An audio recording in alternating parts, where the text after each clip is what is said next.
જય ભગવાન બધાને અને જય માતાજી। આજ જો ત્રીજા પડામાં વાવેતર થઈ ગયું હે અને પાણી હાલે છે બરોબર। એક ભાગ ગયો છે, એક ભાગ પી ગયો છે અને આમાં આપણે વાવ્યા છે ઘઉં।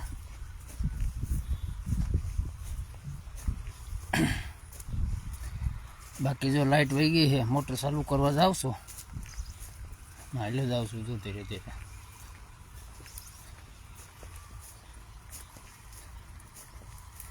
અને આપણે જો કપા ઉધડો દઈ દીધો હે 220 રૂપિયામાં ઉધડો દીધો છે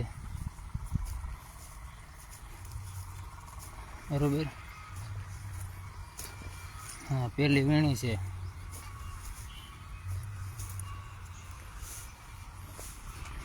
બાકી જો આમ હે ને ઓલા કેન ગોળી વરસ નીકળી ગયું આ રગડ ઝગડ હવેથી જાળું પીત છે એ બધું આપણું નફાનું નવું વરસ છે। બાકી તો મરતા બસી ગયા છે એ મરતા જ ને ભગવાન। આપણે જો દાખલા તરીકે તમે માંડવી બધે જ્યાં ઉપર લીધી આપણે એમ હતું માંડવાવાળા હાલો કદાચ ભૂકામાં ફેલ થઈ જાય તો આ 20 વાળાને ગિરનાર વાળાને કે બસી જવું ના બધા આટીમાં આવી ગયા। તો એ જ વાત છે। પછી એના ભાવ કપીને અને હવે જે કંઈ છે જે આનો નફો છે આપણે જો આવું ઘઉં વાવ્યા છે। હવે જોઈએ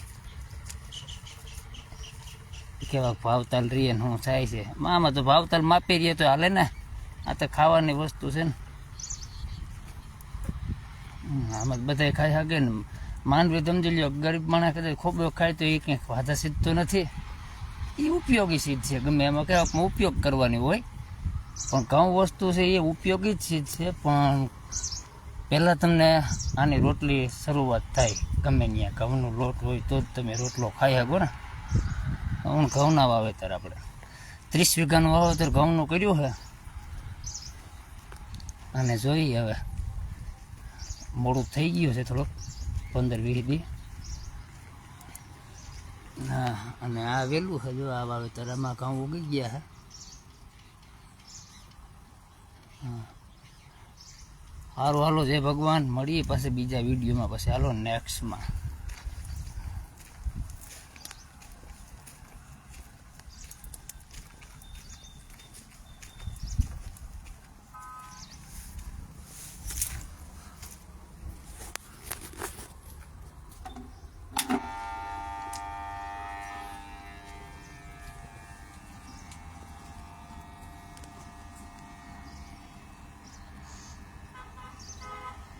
પેટ જામનું દેખાય હોય તો સુધી હોય આપણું આમે વાઈટ